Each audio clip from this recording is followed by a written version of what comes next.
23واں پارہ سورہ زمر، ابتدا سے ہے سورہ زمر۔ اعوذ باللہ من الشیطان الرجیم،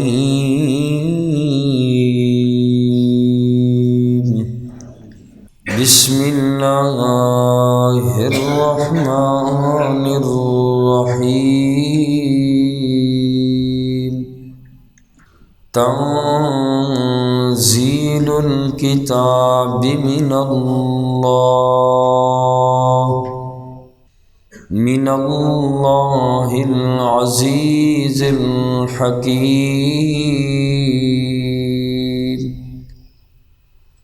آمنت باللہ صدق اللہ مولانا العظیم۔ تنزیل الکتاب، اتاری ہوئی کتاب، من اللہ، اللہ کریم کی طرف سے، العزیز الحکیم،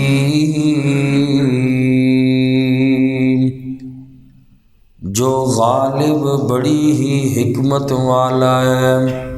سورۃ الزمر مکی صورت ہے، اور سورہ زمر قرآن کریم کی ترتیب کے اعتبار سے، جسے ترتیب توقیفی بھی کہا جاتا ہے، 39 نمبر کی سورت مبارکہ ہے، اور نزول کے اعتبار سے یہ 59 نمبر کی سورت مبارکہ ہے۔ اور اس سے پہلے سورۃ السبا 58 نمبر پر نازل ہوئی، اور اس کے بعد سورۃ المؤمن 60 نمبر پر یہ نازل ہوئی۔ اور سورہ زمر مکی صورت ہے، مکی صورت سے مراد یعنی ہجرت سے پہلے نازل ہوئی، اور اس صورت مبارکہ کی 75 آیات مبارکہ ہیں، اور 8 اس کے رکوع ہیں، جبکہ اس صورت پاک کے الفاظ 1192 الفاظ ہیں، اور حروف 4000 اس صورت مبارکہ کے حروف ہیں۔ زمر کا معنی کیا ہے؟ زمر کا معنی ہے گروہ، جماعت، اور اس صورت مبارکہ کا نام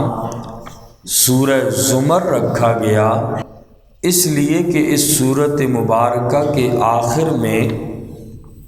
جنت اور جہنم کی طرف جانے والے 2 گروہوں کا ذکر ہے۔ ایک فرمایا وسیق الذین کفروا الی جہنم زمرا،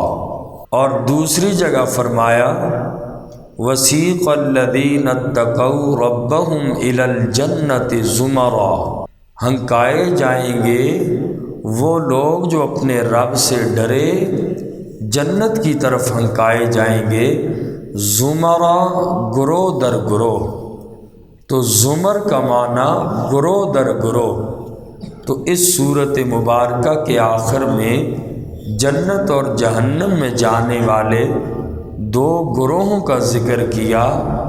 تو اسی مناسبت سے اس سورت کا نام بھی سورہ زمر رکھا گیا۔ سورہ زمر کا تعارف یہ ہے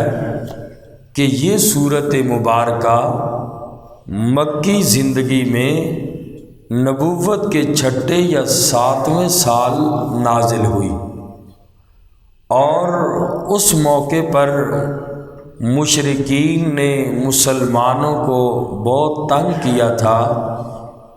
اور اسی وجہ سے صحابہ کرام کی ایک جماعت نے حبشہ کی طرف ہجرت بھی فرمائی تھی۔ اور اس صورت مبارکہ میں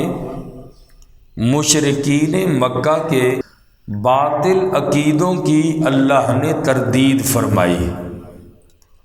اور ان میں سے ایک عقیدہ ان کا یہ بیان فرمایا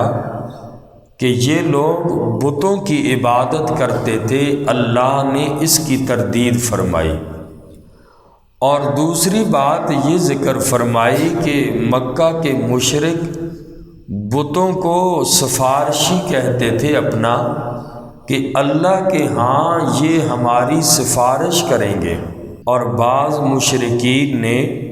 فرشتوں کو اللہ کی بیٹیاں کہا، اللہ نے اس صورت میں اس کی بھی تردید فرمائی۔ اور ان کے جتنے بھی عقائد باطلہ تھے مشرکین کے، اللہ نے ان کی تردید فرما کر لوگوں کو توحید کی دعوت دی۔ اور سورۃ مبارکہ کے آخر میں دو گروہوں کا اللہ نے ذکر فرمایا، ایک جنت کا اور ایک جہنم کا۔ اللہ کریم نے جنتی اور جہنمی لوگوں کے جنت اور جہنم میں جانے کا اللہ نے نقشہ ذکر کیا کہ کس طرح کافر گروہ در گروہ ہو کر ان کو جہنم کی طرف گھسیٹا جائے گا، اور مسلمانوں کو کس طرح گروہوں کی شکل میں جنت کی طرف بھیجا جائے گا۔ اور بعض مفسرین نے یہ فرمایا کہ یہ صورت خوامیم سبع کی تمہید ہے۔ خوامیم سبع ان 60 صورتوں کو کہا جاتا ہے کہ جو حامیم سے شروع ہوتی ہیں، اور اس صورت کے بعد سورہ زمر کے بعد وہی 7 صورتیں شروع ہو رہی ہیں کہ جن کی ابتدا حامیم سے ہوتی ہے، اور ان صورتوں کو حوامیم سبع کہا جاتا ہے۔ تو یہ صورت مبارکہ سورہ زمر ان 7 صورتوں کا دیباچہ ہے، ان 7 صورتوں کی تمہید ہے۔ دین کا خلاصہ اور نچوڑ اللہ نے اس صورت مبارکہ میں بیان فرمایا، اور وہ اس کی آیت مبارکہ 2 کے اندر اللہ نے بیان فرمایا پورے دین کا خلاصہ اور نچوڑ، فَاعْبُدِ اللَّهَ مُخْلِصًا لَهُ الدِّينَ، عبادت صرف اور صرف اللہ ہی کی ہے، خالص ہو کر، یعنی خالص بندگی صرف اللہ ہی کا حق ہے۔ اللہ کے علاوہ جتنی بھی جو بھی معبود لوگوں نے بنائے ہیں یا جو بھی عبادت کرتے ہیں کسی مخلوق کی، ایسا انسان شرک میں مبتلا ہے جو عبادت اللہ کی چھوڑ کر کسی اور کی کرے، چاہے وہ عبادت جس طرح کی بھی ہو، قولی ہو،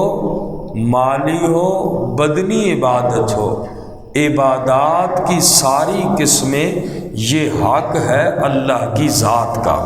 تو یہ صورت مبارکہ کا مختصر خلاصہ ہوا کہ اس کے اندر یہ باتیں بیان کی جائیں گی۔ اور پھر صورت مبارکہ کی ابتدا جو ہوئی یہ بھی قرآن کریم کی حقانیت اور صداقت سے ہو رہی ہے۔ اللہ نے سب سے پہلے قرآن کریم کی صداقت کو بیان کیا، اور چونکہ مکہ کے مشرک اس کو اللہ کی کتاب نہیں مانتے تھے، منزل من اللہ نہیں سمجھتے تھے، یہ نہیں کہتے تھے کہ یہ اللہ کی طرف سے ہے، بلکہ نبی کریم صلی اللہ علیہ وسلم پر الزام لگاتے تھے کہ یہ معاذ اللہ نبی نے خود بنا لی ہے، خود گڑھ لی ہے معاذ اللہ۔ تو اللہ کریم نے ابتداءً ہی قرآن کی حقانیت اور صداقت کو بیان کرتے ہوئے اس چیز کا رد فرمایا کہ یہ منزل من اللہ ہے، اللہ کی طرف سے نازل کی ہوئی ہے۔ فرمایا تنزیل الکتاب من اللہ، اتاری ہوئی کتاب اللہ کی طرف سے، العزیز الحکیم،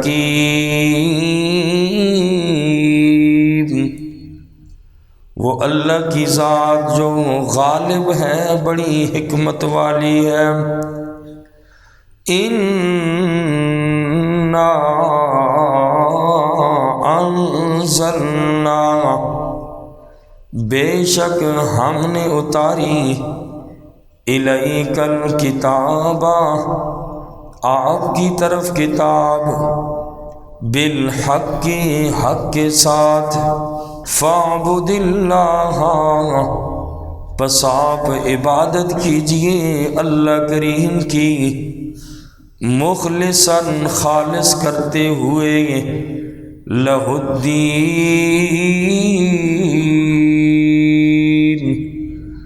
اسی کے لیے بندگی، الا للہ الدین الخالص، خبردار سن لو،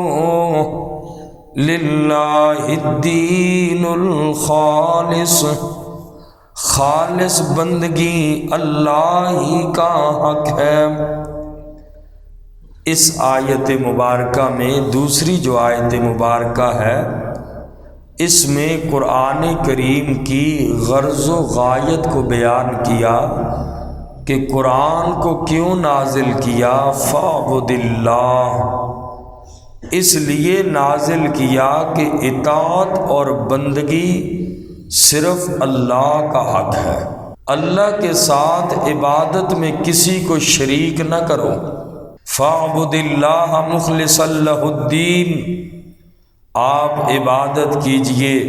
ہم نے یہ کتاب آپ کی طرف نازل کی حق کے ساتھ، اور اس کی غرض یہ ہے کہ یہ سمجھاتی ہے، نصیحت کرتی ہے، فاعبد اللہ مخلصا لہ الدین، کہ آپ خالصتاً اللہ ہی کی عبادت اور بندگی کریں، اس کے ساتھ کسی کو شریک نہ ٹھہرائیں۔ اور اگلی آیت مبارکہ میں فرمایا، الا، کان کھول کے سن لو، للہ الدین الخالص، اللہ ہی کی خالص بندگی ہے، خالص بندگی اللہ ہی کا حق ہے۔ اس آیت میں اللہ نے تاکیداً دوبارہ ذکر کیا، حالانکہ یہ بات پہلے بھی گزر چکی، مخلصا لہ الدین، اللہ نے پھر تاکیداً فرمایا، الا للہ الدین الخالص، تاکیداً اللہ نے ذکر فرمایا کہ خبردار سن لو، خالص بندگی اللہ ہی کا حق ہے، لہٰذا عبادت میں اخلاص پیدا کرو، اور جب اخلاص پیدا ہوگا تو بندے کا ایمان کامل ہوتا ہے، اور ایمان کا کمال یہ ہے کہ انسان شرک اور ریا سے بچ جائے۔ عبادت میں شرک نہ کرے، اللہ کے ساتھ کسی کو شریک نہ کرے، اور عبادت کرے بھی تو لوگوں کے لیے نہ کرے، چاہے وہ مال کی عبادت ہے، لوگوں سے واہ واہ، لوگوں سے سخی کا لقب پانے کے لیے نہ۔ تو ایمان کا کمال یہ ہے کہ انسان کی عبادت شرک اور ریا سے پاک ہو، دکھلاوے سے پاک ہو۔ ایک حدیث پاک کا مفہوم ہے کہ دین میں اخلاص پیدا کرو، اگر دین میں اخلاص ہوگا تو تھوڑا سا عمل بھی نجات کے لیے کافی ہے، اور اگر عبادت میں اخلاص نہیں، بڑے سے بڑا عمل بھی رائگاں ہو جاتا ہے۔ دکھلاوے کا عمل اللہ کے ہاں کوئی عمل اس کا قبول نہیں ہوتا، بلکہ قبول ہونا تو درکنار، الٹا اس انسان کے لیے وہ چیز وبال بن جائے گی، عذاب کا ذریعہ بن جائے گی اگر انسان کی عبادت میں اخلاص نہیں، ریاکاری ہے، دکھلاوا ہے۔ اللہ تعالی ہم سب کو دین کے ہر معاملے میں ریاکاری سے اللہ محفوظ